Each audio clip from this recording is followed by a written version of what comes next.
السلام علیکم ورحمۃ اللہ وبرکاتہ۔ الحمد للہ رب العالمین والصلاة والسلام علی رسولہ الکریم، اما بعد۔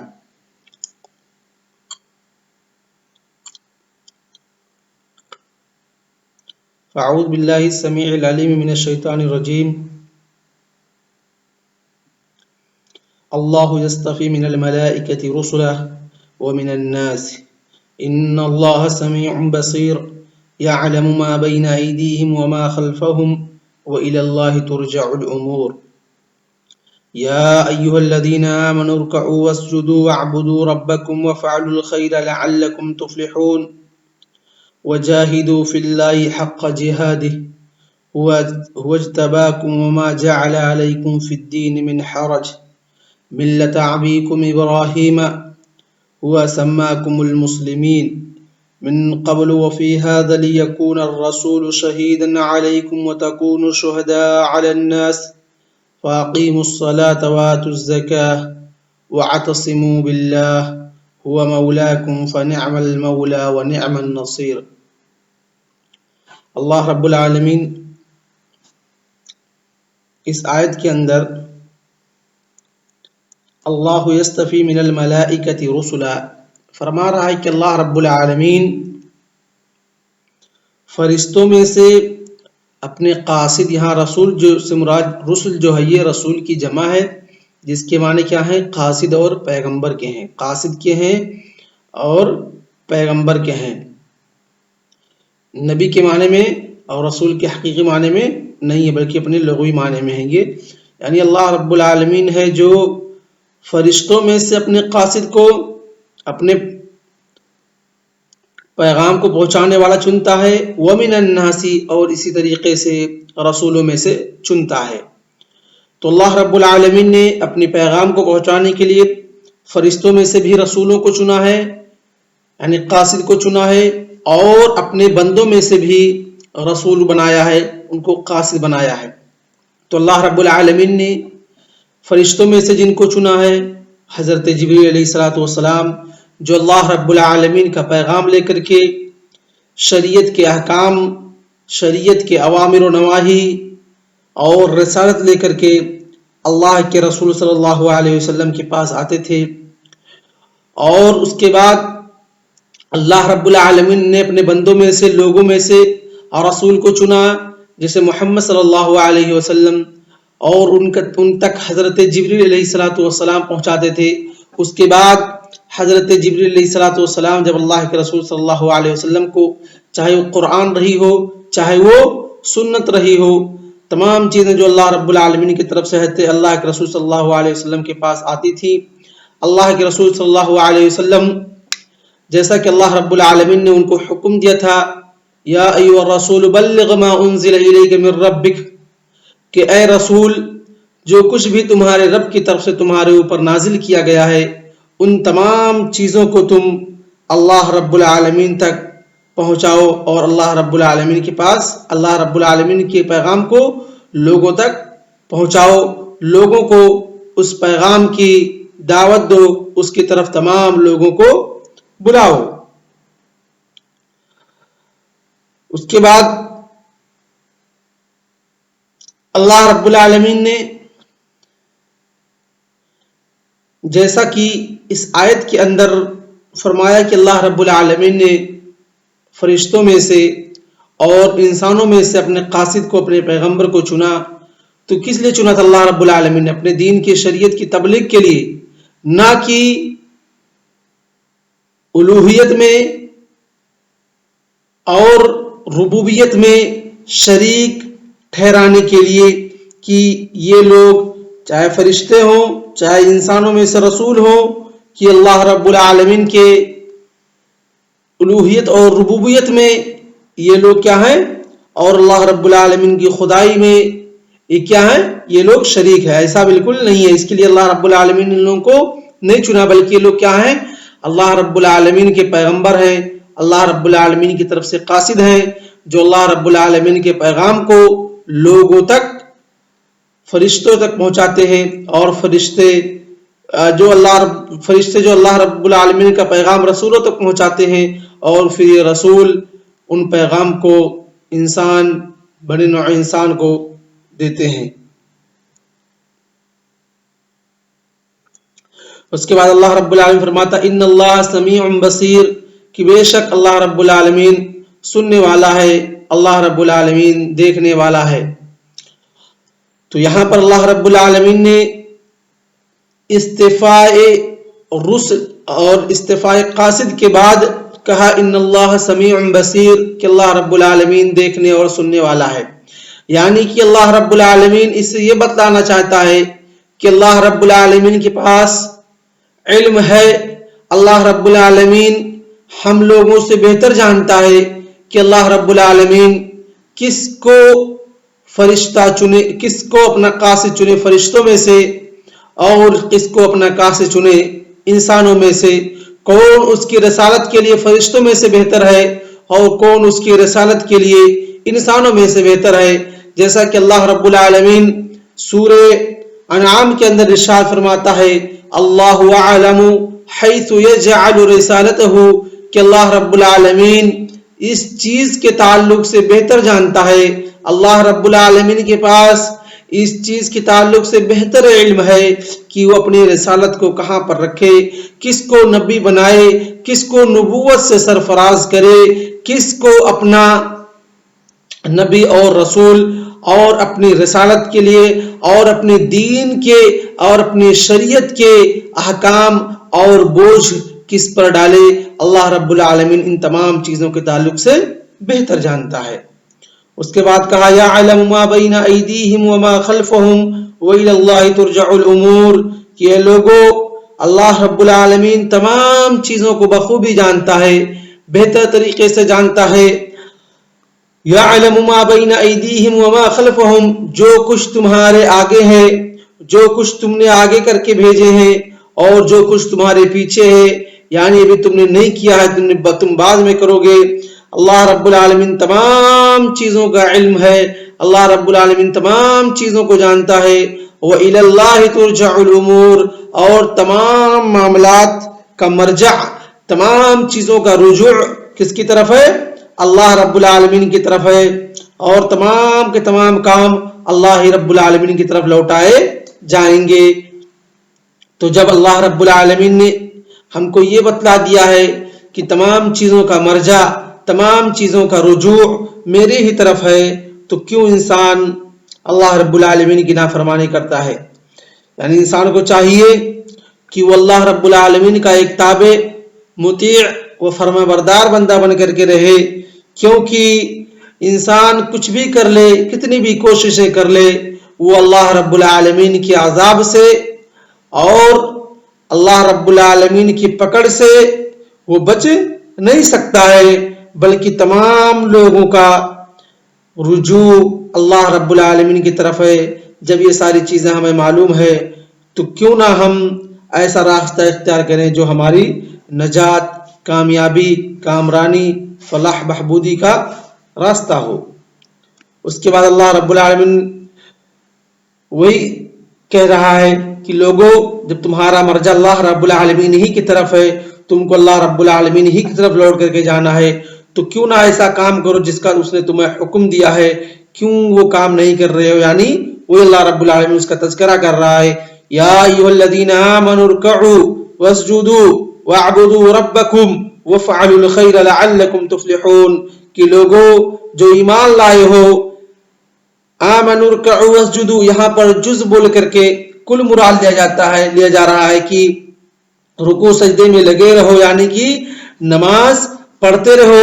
اس کے بعد اللہ رب العالمین نے کہا وَاعْبُدُوا رَبَّكُمْ وَافْعَلُوا الْخَيْرَ، اپنے رب کی عبادت کرو۔ عبادت کسے کہتے ہیں؟ عبادت اسم جامع لكل ما يحب الله ويرضاه، لكل ما يحبه الله ويرضاه من اقوال الظاہرہ والباطنہ، ہر وہ ظاہری اور باطنی اعمال جس سے اللہ رب العالمین راضی ہوتا ہے، جس سے اللہ رب العالمین خوش ہوتا ہے، اس کو کیا کہتے ہیں؟ اس کو عبادت کہتے ہیں۔ تو کہا وَارْكَعُوا، آمنوا ارکعوا واسجدوا، رکوع اور سجدے کرو، یعنی نماز پڑھو۔ اس کے بعد کہا عبادت کرو۔ تو یہاں پر ذکر الخاص بعد ذکر العام بعد خاص ہے کہ پہلے اللہ رب العالمین نے خاص چیزوں کو اس کی اہمیت کی، جو اس کی اہمیت جو ہے اس وجہ سے اللہ رب العالمین نے اس کو پہلے ذکر کیا، اس کے بعد عام کہہ دیا، کیونکہ عبادت نماز بھی عبادت کی ایک قسم ہے، ایک طرح کی وہ بھی عبادت ہے۔ تو پہلے اللہ رب العالمین نے کیا کیا؟ نماز کو منفرد طور پر ذکر کیا، اس کی اہمیت کی وجہ سے، اس کی مقام و مرتبے کی وجہ سے۔ پھر اللہ رب العالمین نے کہا وَاعْبُدُوا رَبَّكُمْ، اپنے رب کی عبادت کرو، یعنی اس کو کیا کہیں گے؟ ذکر العامی بعد الخاص، کہ پہلے اللہ رب العالمین نے خاص چیز کا تذکرہ کیا، خاص چیز کو ذکر کیا، وہ ہے نماز، اس کے بعد عام کر دیا گیا کہ اپنے رب کی عبادت کرو، یعنی کہ ان عبادتوں میں سے جن پر ہمیں خصوصی دھیان دینی چاہیے، جس کے اندر ہمیں غفلت نہیں برتنی چاہیے، وہ ہے کیا؟ نماز۔ اور کہا وَفْعَلُوا الْخَيْرَ، اسی پر معطوف ہے، وَاعْبُدُوا پہ معطوف ہے، کہہ رہے وَفْعَلُوا الْخَيْرَ، اور اسی طریقے سے بھلائی کے کام، یعنی کہ جتنے بھی بھلائی کے کام، یہ تو اور عام ہو گیا، یعنی جتنے بھی بھلائی کے کام ہو سکتے ہیں تمام نیکی کام کرو، لعلکم تفلحون، تاکہ یہ نیکی کے کام، بھلائی کے کام تمہارے کامیابی کے راستے بن جائیں اور تم کامیاب ہو جاؤ، کیونکہ اصل کامیابی جو ہے وہ اللہ رب العالمین کی اطاعت اور اس کے رسول کی اطاعت اور فرما برداری میں ہے۔ کلما انحرف القوم عن عبادت اللہ سبحانہ وتعالی ماذا حدث معهم انها صارت تلك القوم ماذا مضلہ ضالہ و مضلہ، کہ وہ خود گمراہ ہو گئی اور دوسروں کے لیے بھی گمراہی کا سبب بن گئی۔ تو ہمیں کیا کرنا ہے؟ اللہ رب العالمین کی، اگر ہم چاہتے ہیں کہ دنیا آخرت ہماری سنوری رہے، ہم دنیا میں بھی کامیاب اور آخرت میں بھی کامیاب رہیں، تو ہماری پر ضروری ہوگی کہ ہم کیا کریں؟ اللہ رب العالمین کی عبادت کریں اور اس کی اطاعت و فرما برداری کریں، اور اسی طریقے سے دین پر عمل کریں جس طریقے سے کما امرنا۔ اس کے بعد کہا وجاہدوا فی اللہ حق جہادہ هو اجتباکم وما جعل علیکم فی الدین من حرج، کہ وہی اللہ رب العالمین ہے جس نے تمہیں دین سے نوازا ہے، تم کو مسلمان بنایا ہے۔ تو کہہ رہا ہے کہ وجاہدوا فی اللہ حق جہادہ، اس کے راستے میں جو جہاد کا حق ہے، یعنی جس طریقے سے تم کو جہاد کرنے کا حکم دیا گیا ہے اور جس جہاد کا حکم دیا گیا ہے وہ جہاد آپ کریں۔ وجاہدوا فی اللہ حق جہادہ، کہ جس طریقے سے جہاد کرنا ہے اللہ رب العالمین کے راستے میں، آپ اس طریقے سے اللہ رب العالمین کے راستے میں جہاد کریں۔ تو بعض لوگوں نے یہاں پر جہاد کے دو معنی مراد لیے ہیں، بعض لوگ پہلا لیتے ہیں، بعض لوگ دوسرا لیتے ہیں۔ ایک ہے جہاد حقیقی، یعنی اللہ رب العالمین کے راستے میں اس کی اعلاء کلمت اللہ کے لیے کفار و مشرکین سے قتال کرنا، یہ کیا ہے؟ جہاد اکبر کہتے ہیں اسے۔ دوسرا ہے جہاد بالنفس، جسے جہاد اصغر کہتے ہیں، کہ انسان اپنے نفس کے اندر جو سوئے نفس امارہ ہے، جو اس کو سو برائی کی طرف حکم دیتی ہے، بھلائی سے روکتی ہے، اور اسی طریقے سے شیطان کے وسوسے اور شیطانی خیالات جو اس کے دل اور اذہان کے اندر آتے ہیں، وہ مراد ہے کہ ان سے منافذہ کرنا، ان سے جہاد کرنا، اس پر اپنے نفس کو غالب کرنا۔ کون سے نفس کو؟ ایسے نفس جو آپ کو بھلائی کی طرف حکم دیتا ہے، نفس مطمئنہ کو۔